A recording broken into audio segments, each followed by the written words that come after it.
এবার একটু আমাদের খেতে হবে, বলো? খিদে খিদে পাচ্ছে। সত্যি বহুত খিদে পেয়ে গেছে। বহুত খিদে পেয়ে গেছে। আমারও খুব খিদে পাচ্ছে। এত জেলখানা দেখে এতটা, আসলে এটা অনেকটা বড় জায়গা, অনেক বড়।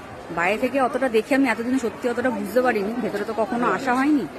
ভেতরে জায়গাটা প্রচুর বড়, আর সত্যি কথা দেখতে ভালোও লাগছে। বড় বড় ওরকম লাগছে না যে আর কত বড় কখন শেষে হবে, বোর লাগছে না। বেশ ভালো করে সুন্দর পরিপাটি করে গোছানো। আর আমি তো এই অনির্বাণকে বলছিলাম যে এত সুন্দর করে পরিপাটি করে গোছানো, পরিপাটিটা আছে কিন্তু একমাত্র একটা কারণে, সেটা হচ্ছে এখানে বাইরের কোনো খাবার এখানে অ্যালাউড না। এই যে একটা কাজ করেছে, এটা করে চারিপাশটা একদম পুরো ঝকঝকে তকতকে অবস্থায় করে রেখেছে। কারণ এখানে যেরকম ভাবে ক্রাউড এসছে, সেখানে যদি সবাই ওই ইকো পার্ক বা চিড়িয়াখানার মতন খাবার নিয়ে খেতে বসে যেত, এর মানে এই জায়গাটা পুরো মা বোন উদ্ধার করে রেখে দিত সবাই।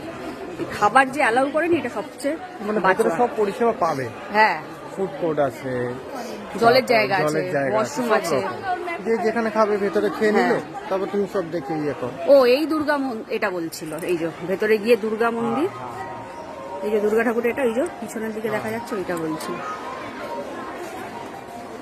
এবার আমরা যাচ্ছি একটুখানি ফুড কোর্টের দিকে। ভিতরে তো খাবার দাবারের অপশন রেখেছে, এবার কিরকম খাবার দাবার সেটা গিয়ে বোঝা যাবে।